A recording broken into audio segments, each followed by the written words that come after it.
Que a graça do nosso Deus, o amor do nosso querido Papai do céu e o Espírito Santo esteja com cada um de nós neste momento em que nós queremos refletir na palavra do nosso querido Pai, do texto de Deuteronômio capítulo 34, versículos 1 a 12, que lemos o seguinte: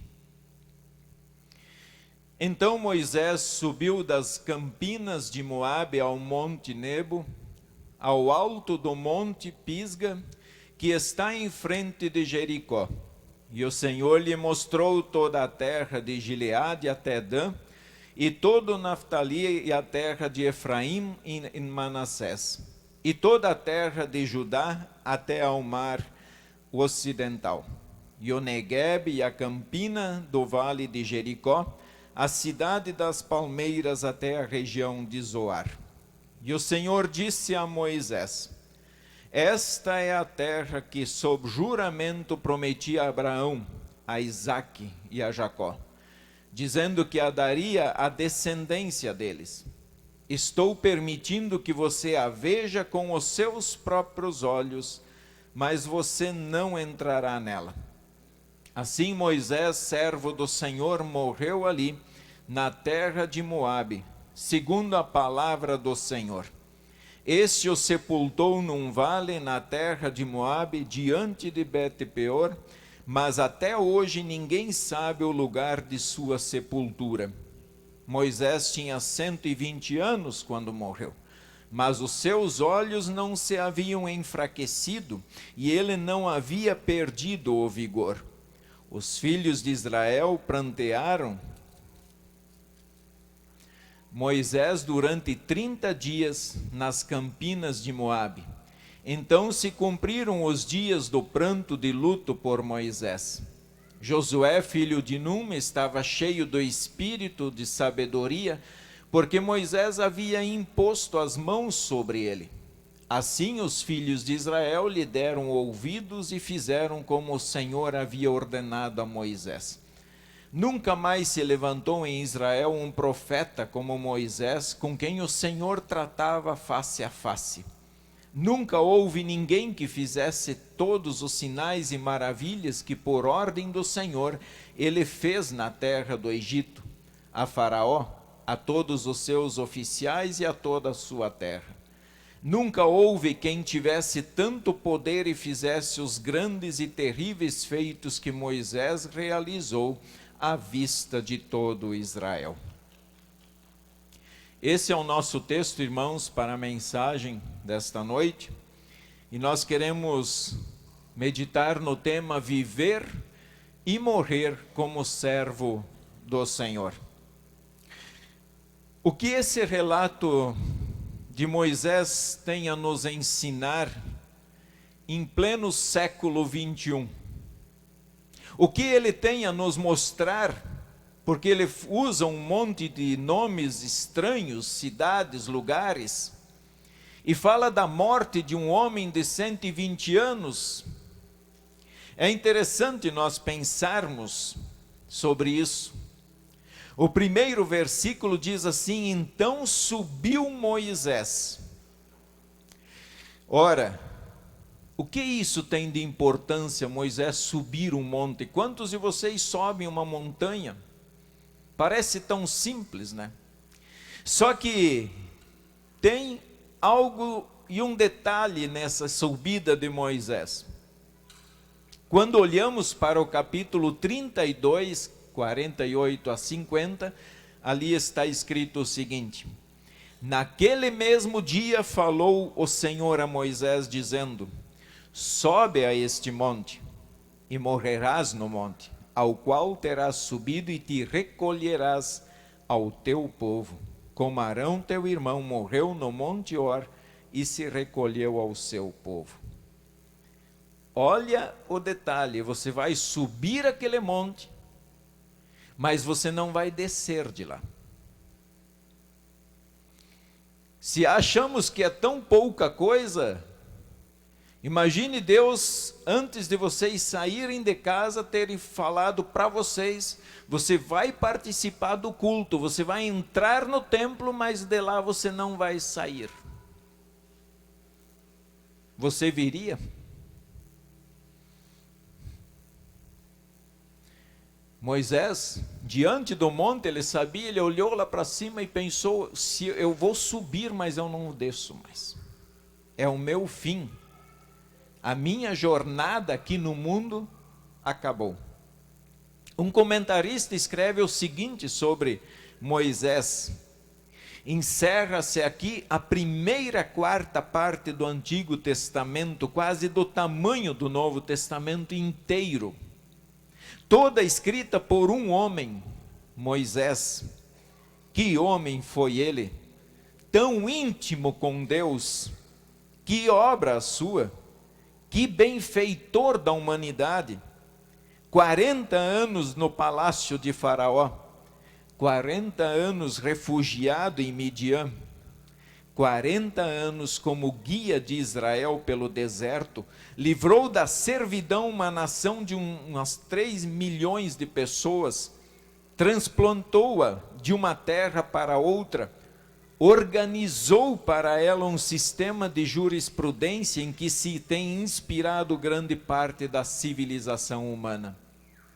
Olha o que é escrito deste homem, um profeta, um grande profeta, que na hora da morte mostra obediência a Deus, assim como mostrou em toda a sua jornada, em toda a condução do povo pelo deserto, mostra obediência agora também na hora de morrer. Ele sabia que lá daquele monte ele não voltaria, que o seu corpo visível não teria mais vida e que ele simplesmente deixaria agora o povo para entrar sozinho na terra de Canaã. Tenho certeza que se fosse por ele, ele queria entrar na terra de Canaã, afinal ele caminhou 40 anos pelo deserto conduzindo o povo, e quando chega na porta da terra prometida, Deus diz: daqui você não passa. E eu tenho certeza que muitos corações já disseram: Deus é injusto com Moisés. Deus cometeu um crime contra Moisés. Deus, na verdade, não deveria ter feito isto com ele. Deus diz: eu te faço vê-la com os próprios olhos, porém não irás para lá. Eu tenho certeza que essas palavras não saíam do coração de Moisés. Mas tem algo interessante, ele fala, e ele é chamado de servo. E quando nós olhamos o que um dicionário da Bíblia fala que é um servo, o que faz um servo? Se você se considera um servo do Senhor, qual é a função de um servo? Ele diz, primeiro sentido, um empregado.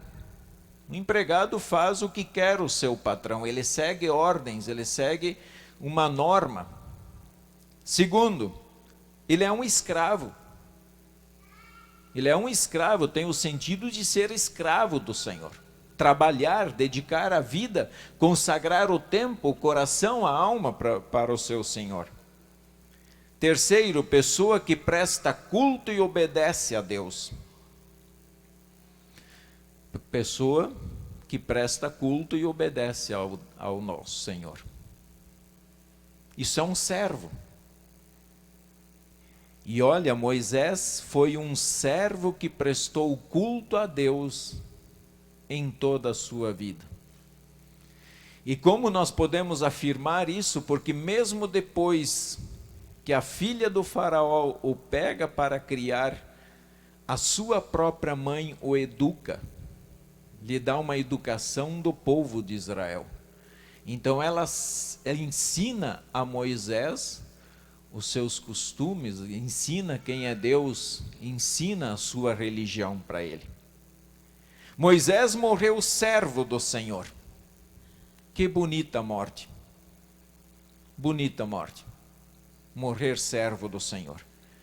não morreu como um infiel, não morreu como um descrente, não morreu como inimigo de Deus, como um bandido, como um ladrão, mas morreu como servo do Senhor.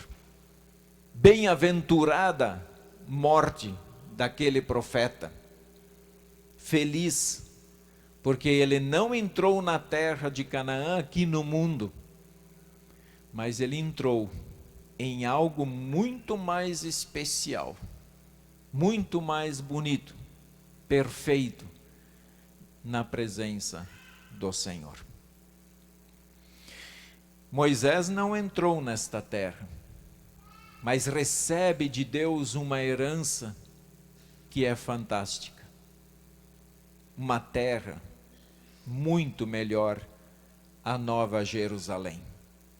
E nós temos uma descrição deste lugar. A Nova Jerusalém, como será? Se nós achamos que é bom morar em Cacoal, imagine morar na Nova Jerusalém. Imagine o que é morar na cidade de Deus.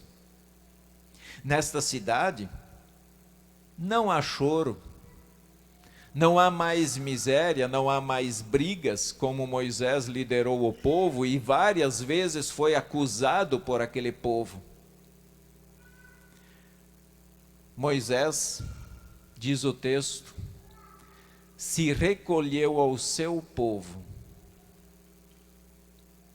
Moisés foi recolhido por Deus ao seu povo. Bela descrição. Ele está com o seu povo. Não que aqui na terra ele não estivesse, mas aqui na terra tem algo que pesa sobre o povo de Deus ainda, que é o pecado. Que pesa no sentido de que por mais que nós acabamos de confessar os nossos pecados, fomos perdoados por Deus, mas continuamos sendo pecadores. Temos as nossas lutas diárias, temos as nossas enfermidades, temos as nossas discussões, temos a nossa violência, temos a nossa miséria, temos as nossas guerras. Ele agora está diante do trono celeste. Todos nós, irmãos, todos nós, um dia vamos morrer. A não ser que Cristo voltasse antes do nosso dia da morte. Mas isso vai acontecer. Já imaginaram, não sei quantos nós estamos aqui agora, aqui dentro, mas em torno de 200 pessoas. Já imaginaram que daqui, quem sabe, 20 anos, ninguém mais de nós estará aqui? Já imaginaram que tudo isso vai passar? Já imaginaram que nada daquilo que você lutou vai fazer sentido daqui 20 anos para ti? Ou quem sabe antes? Por mais que nós não queremos ver, os dias estão passando. As dores estão chegando. Os cabelos estão caindo. Estamos com dificuldade de enxergar. Vamos procurar médico e mais médico, e as receitas de medicamento em casa só aumentam. Sinais de que o tempo está passando. Passam-se os anos, as pessoas com quem convivemos, os amigos, todos se vão. A medicina luta incansavelmente para fazer as pessoas viverem mais, aumentar muitos e muitos anos em nossa existência. Chegaram a criar o clone, para dizer assim, olha, aqui está o seu clone, tá? Então esse corpo morre, mas tem aqui um clone, então você não morre. E desta forma eles querem ensinar que encontraram a solução para a vida eterna. Que babaquice de solução. Que tristeza de solução o homem tenta achar. Colocar alguém outro no seu lugar, apenas com aparência física, achando que isso resolve o problema. Já pensou de como você quer morrer? A pergunta não é se é com um tiro na cabeça, uma faca no pescoço, um tiro no coração, de câncer, assim por diante. Não é essa a pergunta, mas de como você quer morrer. Queres morrer também como um servo do Senhor? Penso que antes de morrer como servo do Senhor, é um privilégio viver como servo do Senhor. Porque morrer nós não sabemos quando. Pode ser hoje à noite. O último suspiro. Então, se você planejou começar a servir ao Senhor amanhã, pode ser que não dê tempo. Mas viver como servo do Senhor significa dia após dia dedicar o seu tempo, a sua vida, o seu coração, a sua alma. É inclinar o seu coração diante desse Deus de poder. E dizer de fato, Senhor, faça a tua vontade. O que eu quero é isso aqui, mas o Senhor, se o Senhor quiser aquilo lá, vai ser aquilo lá. E nós vamos dizer amém no final. Ser servo do Senhor não é ordenar ao Senhor, mas é se colocar em submissão debaixo de suas mãos de poder. Temos tantas oportunidades para ser servos do Senhor. Todos os dias. Pensemos um pouco. Se nós pensarmos dentro do templo, aqui dentro, como trabalhar como igreja, como irmãos, como a igreja viva do Senhor, nós temos 6 áreas de ação. Muitas vezes achamos que somos incapazes de servir ao Senhor, que a pessoa precisa nascer com um dom e já desde criança já sai fazendo as coisas de maneira perfeita. Não é assim que funciona. Deus espera que o seu filho, que o seu povo se coloque à disposição e diga: Senhor, eu estou aqui, o que eu posso fazer? Em que posso ser útil para o teu povo, para o meu irmão? Comunhão, adoração, serviço social, testemunho, ensino e comunicação são áreas que temos. Mas você pode ser servo do Senhor lá fora, no seu trabalho, agindo com honestidade diante das pessoas. Se for convidado a mentir, não minta para ganhar mais. Não engane as pessoas para tirar vantagem financeira. Essa vantagem ela é podre. Quem se gaba de ter tirado vantagem financeira em cima do seu irmão, que muitas vezes está precisando, é um coitado. É um cristão que ainda não entendeu o tamanho do que significa ser servo do Senhor.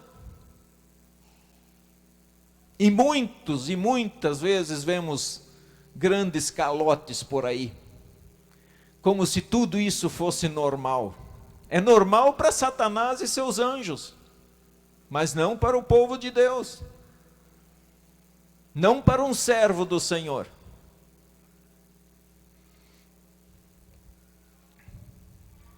Como é bom acordar de manhã e ter o desejo de ser um servo do Senhor lá no seu trabalho, diante das autoridades. Não baixe a cabeça, seja lá qual for a autoridade.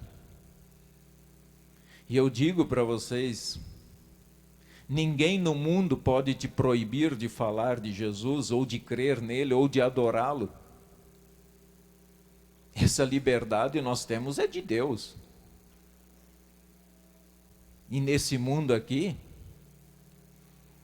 por mais que os homens queiram dominar os outros e dizer que Deus devem servir, todo mundo tem a liberdade de servir o Deus que quiser. Se ele quiser servir o demônio, que sirva. Nós não temos o direito de, como cristãos, ir lá matar uma pessoa porque se declarou adorador do demônio. Ninguém pode fazer isso. Ele tem direito de adorar quem ele quer adorar. Assim como nós temos o direito de adorar o nosso Deus, de servir o nosso Deus, de amar esse Deus sobre todas as coisas. E essa autorização, nós não precisamos de justiça para isso. Nós temos de Deus. Nós temos do nosso Deus. Então sirvamos ao Senhor. E que privilégio poder viver todos os dias que ainda nos restam de vida, seja 2 dias, 10 anos, 5 anos, 15 anos, seja lá o tempo que for. Vamos servir ao Senhor. Se a sua resposta é sim, eu quero ser um servo do Senhor nessa vida, enquanto eu ainda estou respirando, creia de fato em Cristo. Mas eu estou falando de coração, não estou falando da boca para fora. Crer de boca para fora é fácil. Mas coloque o seu coração, a sua vida nas mãos do Senhor. Arrependa-se de fato dos seus pecados. Todo dia, quando despertar, coloque o seu ser nas mãos do Senhor. Abandone o pecado. Abandone o pecado. E lute para fazer a vontade do Senhor. Isso faz parte de ser um servo do Senhor. Força para viver, irmãos, como servos do Senhor, vem do próprio Deus.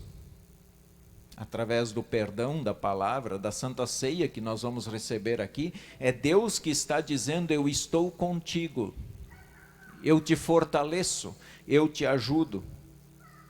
E aí vem 2 textos que são bacanas, é importante a gente pensar.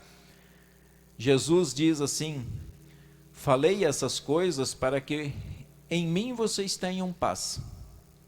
No mundo vocês passam por aflições, mas tenham coragem, eu venci o mundo.